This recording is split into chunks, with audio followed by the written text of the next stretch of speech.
Hello, and welcome to Made from Humans, How Reality Becomes TV. I'm your host, Andy Dennert, the creator of Reality Blurred and a writer who believes in the power of true stories. Every week I'll take you behind the scenes of reality TV and my writing about it.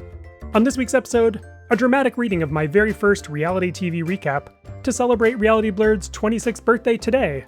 Also, recommendations, and at the very end, life advice from a Survivor 50 player who's on Big Brother Season 28, starting tomorrow.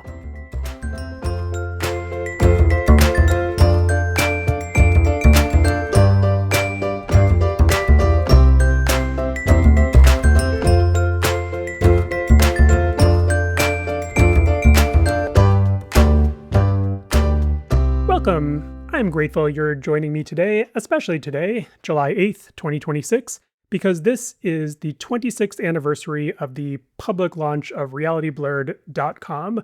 If you aren't familiar with it and just know this podcast, realityblurred.com is basically the parent organization, I guess, of this podcast, or the podcast is part of the Reality Blurred ecosystem.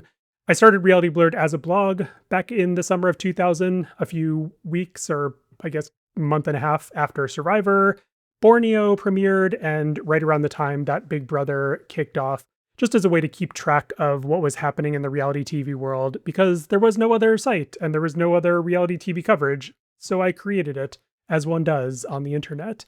And somehow it is still around 26 years later. That was never my plan, but it is something I am so thrilled and excited about, and especially thrilled and excited to expand it into different spaces like audio and this podcast. So I appreciate you being here with me to celebrate this day. By the way, I figured out that it was July 8th just because I registered the domain on July 8th. I'm pretty sure I did a couple of posts, like kind of test things out in the days before, but since those weren't accessible at realityblurred.com, and I registered that on July 8th, 2000. I have decided that July 8th is its birthday. So that's the official story. Though if you look back in the Reality Blurred archives at some of the anniversary posts, you'll see that they kind of like pop around between the 6th of July, maybe the 7th and the 8th. But eventually I settled on the 8th in the last few years. So sorry to my child that I didn't even know what day you were born. That's the kind of extensive labor that we had together. Don't want to make light of actual labor because I've never squeezed another human being out of my body, but it was a different kind of labor, and certainly a labor of love for much of its life. But now I'm thrilled that this is my work and my job, and I get to talk to amazing people like you about reality TV and about its ups and its downs and how it's made and what it means to us, and really have these kind of conversations that we love to have with each other because we love to watch and think about what we're watching instead of just, watching and letting it go over our heads, which no shame in that. I watch a lot of movies and TV shows that way, but reality TV kind of like kicks me into a different mode, and that's what I love sharing with you all. Before we get into today's main topic, just two quick programming notes. Later today, if you're listening to this on Wednesday, I'm going to be doing a live Ask Me Anything over on Blue Sky, chatting about Big Brother 28, which premieres tomorrow and has 2 Survivor players on it, in addition to a drag race queen. So that gets me more interested in the Big Brother than I usually am. And usually at this time of year, I'm always optimistic and excited about Big Brother, and then I get depressed a few weeks into the season. But right now, I'm in optimistic mode, so I can't wait to chat about that and answer any questions about reality TV and my writing about it.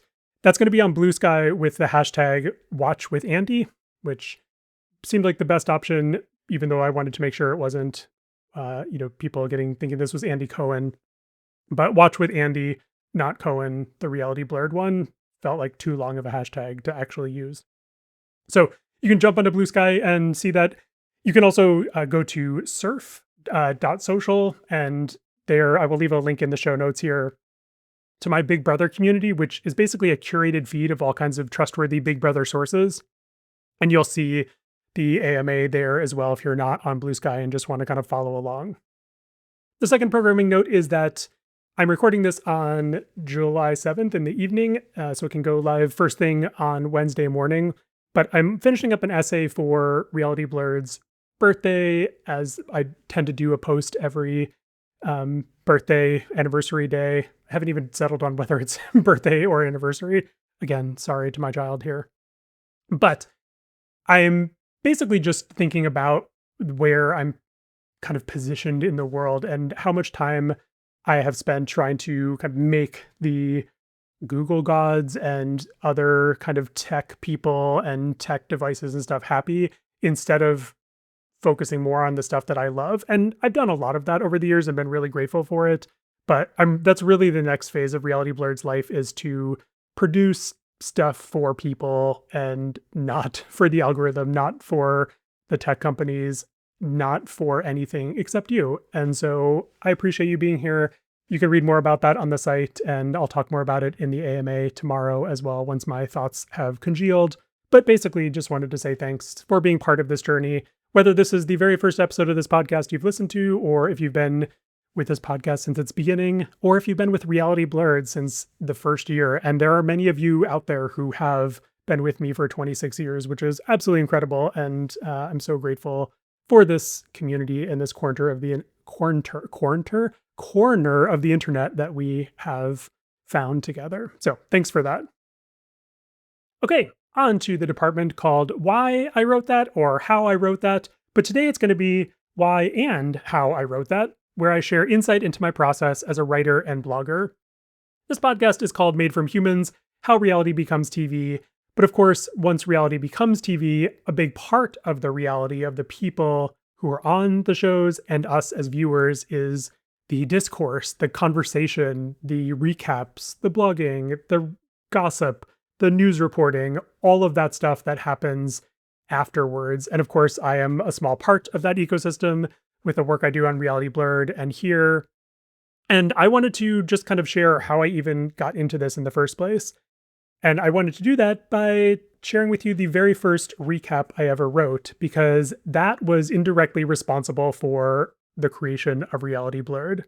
So flashback to 1998, I did an internship in Boston at a website called student.com, and sitting around the lunch table in the courtyard, which was covered in Cambridge, with my fellow editors and interns, I would often talk about the real world and what had happened in previous seasons, or what was happening on a marathon that I just watched that weekend or whatever.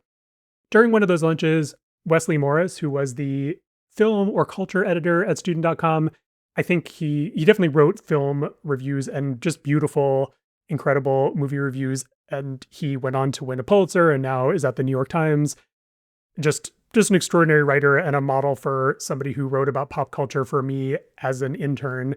He said something to me like, why don't you just write about the real world since you talk about it so much? And honestly, that had never occurred to me. I don't know why it hadn't occurred to me. I'd written a couple movie reviews for student.com, but mostly I was writing newsy stuff, reporting, interviews, some features, but mostly it was kind of sticking to the news side. And so that stuck with me, and I kept in touch with him. And then the person who became the culture editor, Alex Papademos, the next time a season of Real World rolled around, which was in 1999 and the summer, and that was the Real World Hawaii season 8. And I recapped that season for student.com. I will be reading to you that very first recap that I wrote momentarily, just to revisit it in all of its awkwardness and delightfulness. And you can see how in some ways my writing hasn't changed at all. And in some ways it's changed a lot, thankfully. Maybe it's not my writing so much as my thinking, but I'll leave that for you to analyze in a moment. The key part, though, is I wrote this and then recapped the whole season. This became kind of a runaway hit on the site. And by that, I mean, hundreds of people were reading it for whatever. And maybe that's because it was the summer. People were out of school, so they weren't looking at the internet. This is, 1999. People didn't have phones in their pockets with internet access or Wi-Fi or anything. So you had to be in front of a computer to actually read. So different time altogether.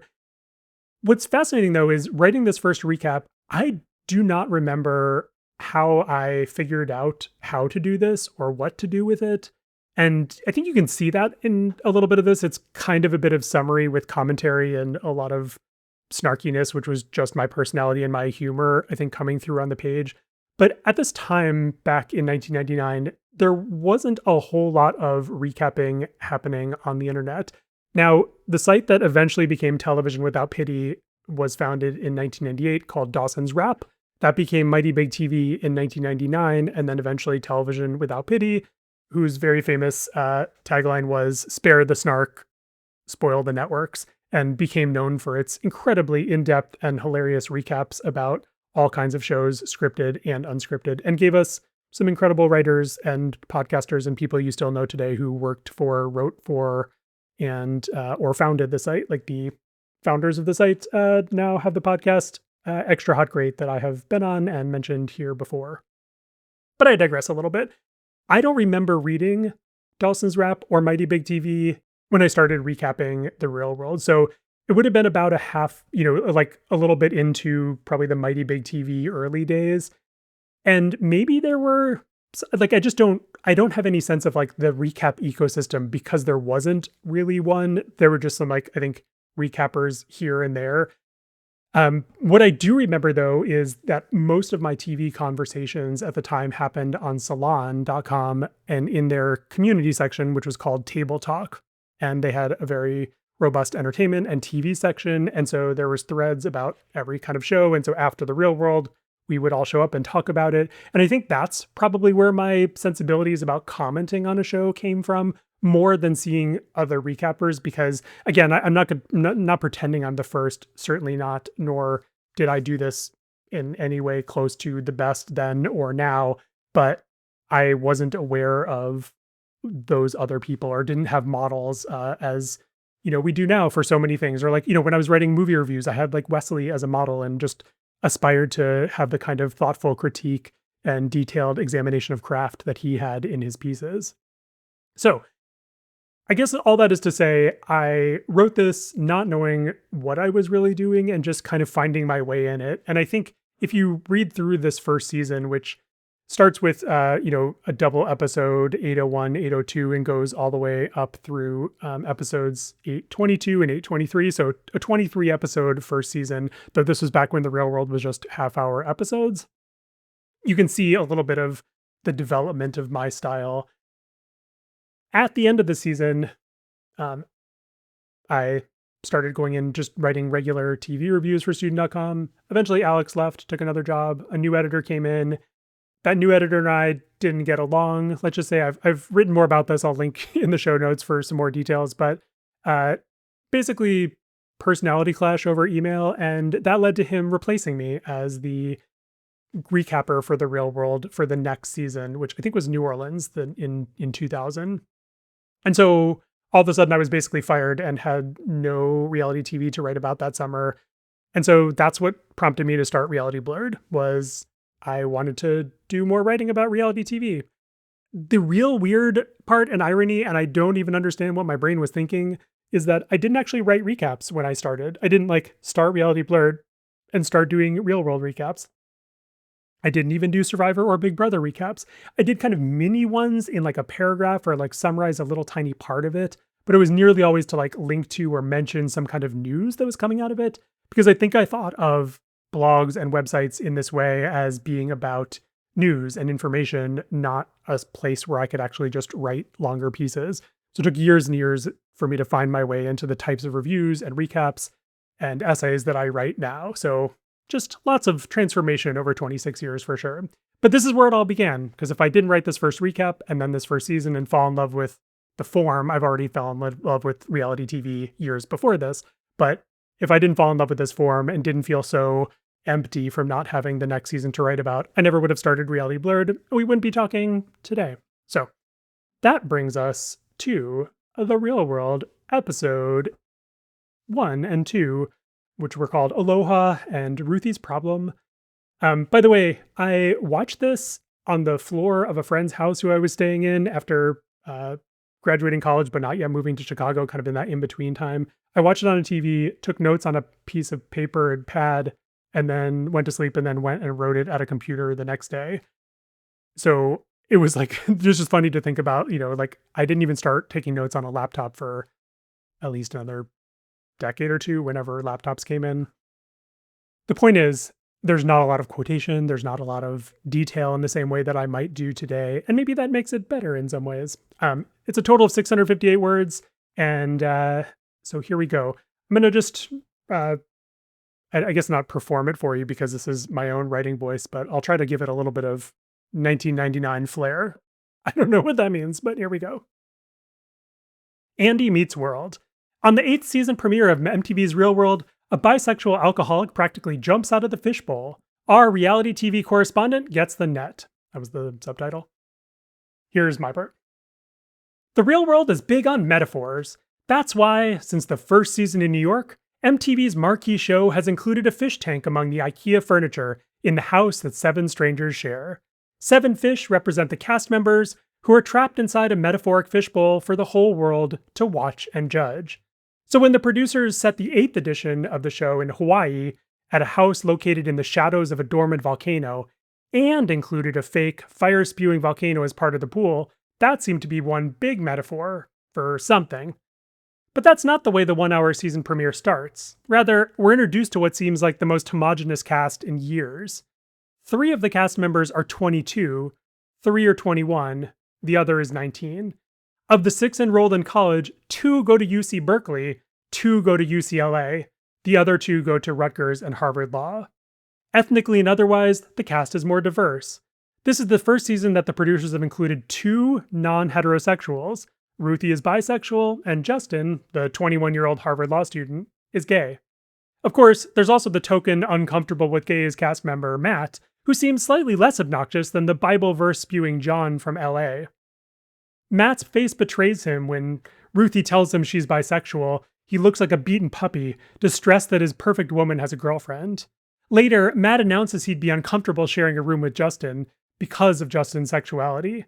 He proves himself a hypocrite, however, by angling for the bed next to Ruthie's, actively pursuing her in the way he silently and arrogantly assumed Justin would pursue him. The first half of the show is relatively without drama, save for Tech and Ruthie's skinny dipping upon arrival at the house.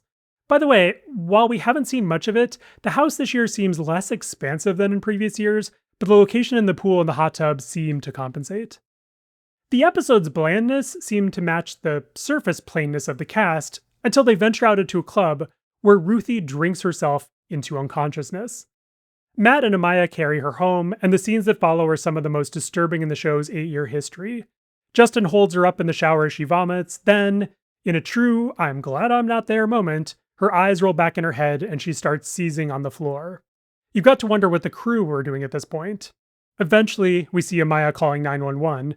Did the producers intervene, or did they just edit out the footage of the roommates deciding to call? Since breaking the fourth wall is such a cardinal sin on this show, we'll probably never know. We've known afflicted cast members before, chiefly San Francisco's Pedro Zamora, who had AIDS and succumbed to the disease not long after his season aired. Then there was Irene in Seattle, who suffered from Lyme disease. When she left the show, claiming she didn't believe in the project and that art shouldn't hurt, the producers blamed her departure on her illness. But Ruthie's alcoholism seems like a much more immediate problem. At the end, we're teased with the customary "This season on the Real World" montage, which includes a few seconds of Ruthie crying and saying, "You guys made a decision that's going to affect my life in the biggest way without me." Brings back memories of other bounced roommates like Puck in San Francisco and David in LA. We'll soon see if that's a warranted parallel. With Ruthie's alcoholism, Matt's homophobia, Kaya's expansive vocabulary, Justin's insecurities, Tech's nudity, Colin's pomposity, and Amaya's obsession with her breasts, which she refers to as the twins, the Real World Hawaii promises to be, if nothing else, an entertaining way to spend a half hour each week. And I, for one, can't wait until next week. So, that was the recap. Reading it, I honestly cringed during that entire paragraph about Pedro and Irene and somehow equating alcoholism and HIV and Lyme disease, and that felt like a thought that was not fully formed even the next day, and also one that I would definitely revise at this point. I think this is true of a lot of creative work, especially writing almost everything I read back to myself. I'm like, I would do this differently, but especially looking back at stuff that's decades old, for sure, you can see how the way we use language, the way we refer to people and groups and talk about certain things has changed. And I know I have changed the way I've done things as I've learned more and become more aware, and also as culture has changed as well. But anyway, enough of a disclaimer. Overall, I'm even reading that, I'm kind of like into the season again. I kind of want to go revisit it and watch it a little bit. I'm sorry that all these aren't readily available, but yeah, you can read the rest of them if you would like. I will link that in the show notes. And I hope you enjoyed the origin story of Reality Blurred.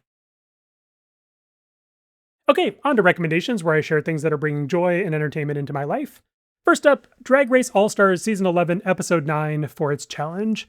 I have given Drag Race a lot of shit, the American version, for its shitty challenges and poorly thought out, just everything, essentially. But finally, they had an amazing original idea. Marshall Knight, who recaps the show for Reality Blurred, wrote this.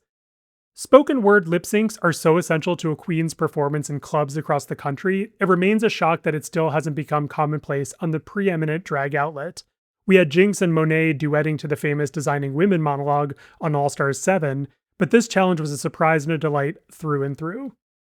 I agree with Marshall 100% here.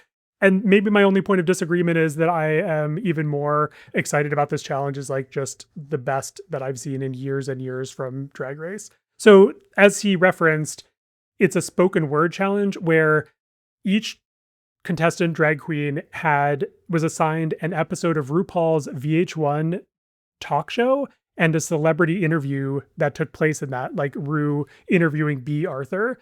And then they had to perform each side of that. So they performed the Ru role and the interview celebrity role, and then lip sync to the conversation.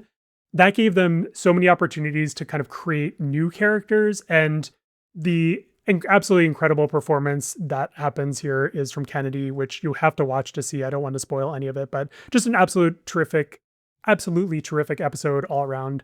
And just a challenge that I hope recurs in All Stars and comes back in the main show. And they have a lot of VH1 episodes, like 200 Ru did, so they have plenty of material, and I can't wait to see it again, I hope. Okay, next up is just something fun to kind of kill some time, maybe at work or on the weekends or at night or whenever you want to during the summer. And it's part of a website that's done by a software developer that is described as, quote, small interactive experiments, data toys, and games. And this one is called Guess the World. And it's basically just a trivia, just questions, and you just type in an answer. So here, for example, I'm going to do one live for you. How many kilometers long is the Great Wall of China? Now, I have no idea. I'm going to guess kilometers. I'm going to guess like 10,000 kilometers. That's going to either be way off or let's see. The answer is 21,196. And the website does indeed say way off. I was off by 52.8% because my guess was 10,000. So yeah, so it's just, you just get to answer and then I click next question and now I get another one. And they're all like, some of them are geography. This next one is how many seconds does the average person spend brushing their teeth per year? The only thing that I don't love is that there aren't like links to sources so you can go figure out where this information came from, but obviously you could go find that yourself and it's just fun little trivia along the way. So give that a shot if you need something to kill some time. Next up is a new department, which I am calling Tip Tips, where I give real recommendations for things that I use and love and that bring joy into my life, but that also have affiliate links. So if you end up getting this thing or trying it out, I end up getting some money and you end up supporting my work and we all win. Yay! So the first one here is literally, I'm going to recommend a bank. Ally Bank. It's great. They have really great rates if you want to like put some money in a CD or a deposit, a savings account.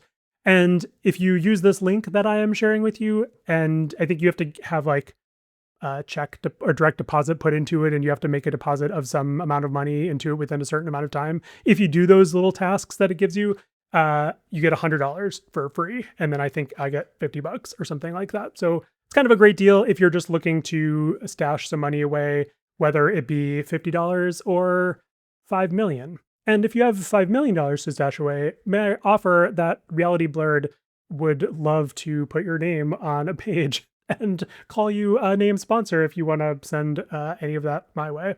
But I'm really getting out of the space here of tips. So that's the first one. The second one's just related to summer travel. And if you stay at hotels or are going to be staying at hotels as part of your travel, wherever you may be going, if you're doing any traveling, always great to just join the rewards programs. And I have links here for Hilton Honors and Marriott Bonvoy. By the way, I just love Marriott Bonvoy's name because it's like Bon Voyage, but they just cut off the age. And I've really just a fun kind of fake word that they have. But anyway, both of those, you just earn points and stay for free. I recently just stayed at a Hilton property and stayed completely free because of points that I'd earned, I think literally like 10 years ago during multiple stays in Los Angeles for TCA press tours. And I just built up a lot of points and I still have them. And so free hotel night. So anyway, if you aren't already a member, check those out. Okay, that concludes tip tips and this new department. Let me know what you think, if this bugs you or if it thrills you and I should keep doing it. Okay, that's everything for today. Thank you so much for listening. Feel free to send me your feedback, questions, and thoughts. And if you're in a 5-star mood, tap those in your podcast app right now because your ratings and reviews really do help me out. Our theme song is Cheery Monday by Kevin MacLeod. And this episode is by me, Andy Dennert, and is copyright 2026 by Reality Blurred LLC, which is also me. You can find me at realityblurred.com and andydennert.com.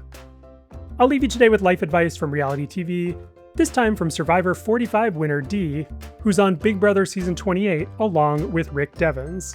Dee said this on the premiere of Survivor 50 and reminded us to find the beauty in everything we experience, even if it's the leaves.